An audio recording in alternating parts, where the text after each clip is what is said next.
the end of the presentation. So, with that said, probably one of my most favorite guys, not just in business, but aside from my account. Hey, Darren? Or Wayne.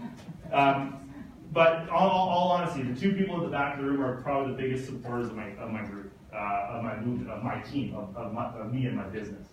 And Darren has literally, how many calls have you taken where someone does something to me and I just call him like, Darren, I want to screw these guys. And Darren's always the calming voice. Hey, okay, I get it. Listen, okay, let's do this. And legally got this. And he calms me down. And for those of you who don't know me, some of you guys who do, and some of you this is the first time, I'm a pretty fiery guy. And I go a mile a minute, and Darren's been able to keep up to me every single time along the way. Our biggest asset is Darren by far on the legal side. He protects my ass. He's saved my ass. He's got, when we were going bankrupt, he was there. It was huge. Darren has done a lot of agreement for sales with me. And the reason why I asked Darren to come out is I think there's a different way to do agreement for sales.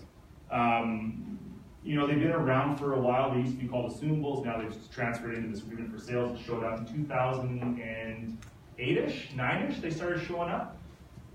And I like Darren's approach. I like his simplicity. I like his candid nature. I like the way he thinks these things through. The agreements are very, very simple. They're very, very clean to do. So Darren's I might interrupt you a few times. I don't know if you saw that with Mona.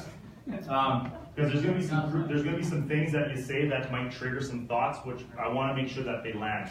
Agreement for sales are a great option to buy a house with zero money down and zero qualifying for debt. I have had a joint venture partner who I've had 8 properties with for the longest time. I just did an agreement for sale on all 8 of those properties. I assumed his debt. He's holding the debt for the next 15 years. 15 years. I cut him a check for $200,000 for sure, but I got 8 properties out of that. And he's holding these debts for 15 years. That's an unbelievable story. I have another lady that I did this agreement for sale on. I inherited 2 of her properties. It didn't cost me 1 penny, and she's carrying those debts for 15 years. 15 years, I didn't pay 1 penny for these houses. And they're valued at that time at $275,000. Today they're $425,000, and they cash flow about $1,000 a month. And I got those in 2010.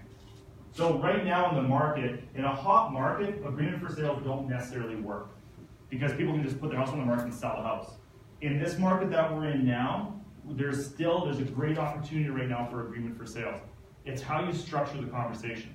Darren's going to talk about the theory behind it, yes? Yeah. And I'm going to try to implement some practical experiences and stories that I can share with you on how to communicate an agreement for sale opportunity. Because when you do an agreement for sale, you're dealing with an agent on the other end, or an agreement or a for sale by owner, and then you have to communicate that with them. And that's challenging at times. So with that said, Darren Richards, if everyone give him a round of applause, that was great. Well, thank you. Yeah, no problem. I'm actually better than he says. Yeah, it's pretty darn good.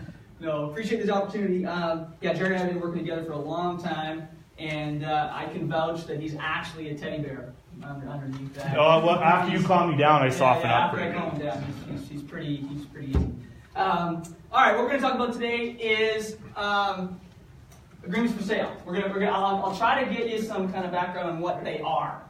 Jared kind of gave you a real brief introduction. I'll give you a little bit more. I'll give you a basic outline of what an agreement for sale will actually address, so you have a little bit more background on what they are. I'll give you a list of when agreements for sale make sense and when they don't make sense. Because agreements for sale are not just a solution to all your problems. They're good in some circumstances and they're not good in other circumstances. An agreement for sale, Jared talked about simplicity. Agreements for sale can be very complex. If you get bogged down in the details, Jillian, you can vouch for this, if you can get bogged down in the details, it'll scare the living daylights out of you.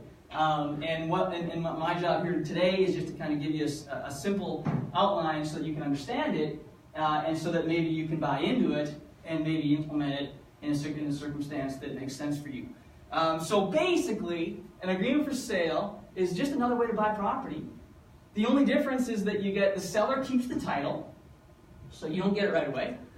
The buyer pays money over time, And so essentially, this is seller financing. It's just a fancy way to say seller financing. Now, interestingly enough, it is technically and legally a type of seller financing. Under the Law of Property Act, here's my legal stuff that'll live in data study. The Law of Property Act actually equates agreements for sale and mortgages together. If you wanted to fall asleep some night, take out the Law of Property Act and read it. It talks about mortgages and foreclosures and all that fun stuff. Agreements for sale are tied together with mortgages. So that's where that term came from. Because an agreement for sale or a real estate purchase agreement are just two different ways of buying property. But you have to use that fancy schmancy agreement for sale term so you fall under that seller financing thing. Okay? So that's all it is. Now, let's drill in a little bit more here. So a standard deal, you guys have all, pretty much everybody has purchased a property before or understand kind of how it works. Yeah? Or we're hoping to. Or hoping to, okay. Or we're going to start selling statements. Yeah, okay, all right. Okay, so here's the standard process. And this is like for every single regular standard purchase that you're going to come across. You're going to do a contract. You're going to pay a deposit of some sort to secure the contract. Then you're going to do all your fancy schmancy, mortgage approval and talk to Mona. You're going to get yourself together, remove conditions, and then you're going to close on the deal, right? Closing on the deal means you're going to pay the cash to close. The seller's going to convey title, and then you own it. Is this when the seller is supposed to move out? Yeah, that's when the seller's supposed to move out. Yes, except unless it's a Jared deal where they actually stay. The seller never moved out. And they don't move out. So you basically take possession because it's yours. You bought it, it's yours. So what happens then? You take possession, you start making payments on everything, and all the carrying costs are yours. That's a normal deal. Okay? An agreement for sale just changes the order of things just a little bit. That's all it does. So you still sign a contract. You still kind of enter into a deal to buy this place from the seller. You're going to put a deposit down. We'll talk about that here in a second, but you're going to put some money down. It could be very little, but you'll put something down. Then, here's the difference. You're going to take possession and control. You're going to cover the carrying costs for a while, for the term of the agreement for sale. And then sometime down the road, you're going to close on the silly thing. You're going to pay the balance owing it, whatever it happens to be.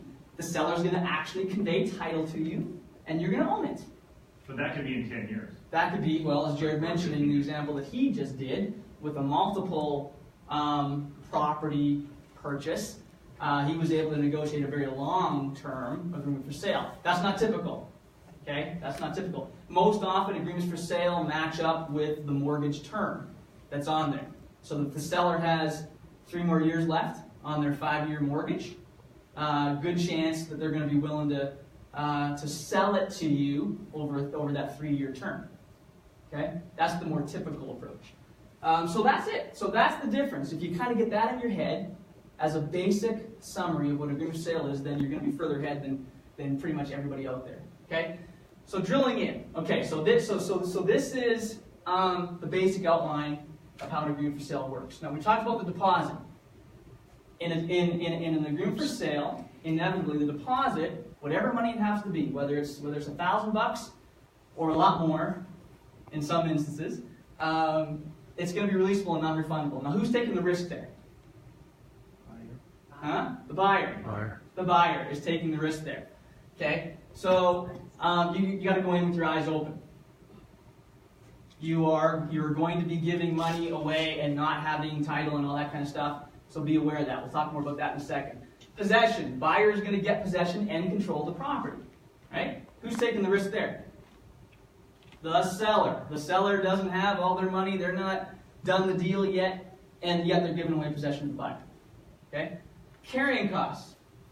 Okay, so the buyer's going to have to take on all of the carrying costs. So that includes the mortgage principal and interest payments usually, property taxes, condo fees, utilities, insurance, maintenance, all that kind of stuff is going to become the buyer's responsibility for that interim period. Who's taking the risk there? Seller. Who's taking the risk? This is a trick question. There's no wrong answer. It's both, isn't it? It's both. Good job. You guys are on this. It's actually both. Why? Well, because the seller wants to make sure that those get paid. It's still his property. It's still his mortgage. The buyer wants to make sure that however they're paying the money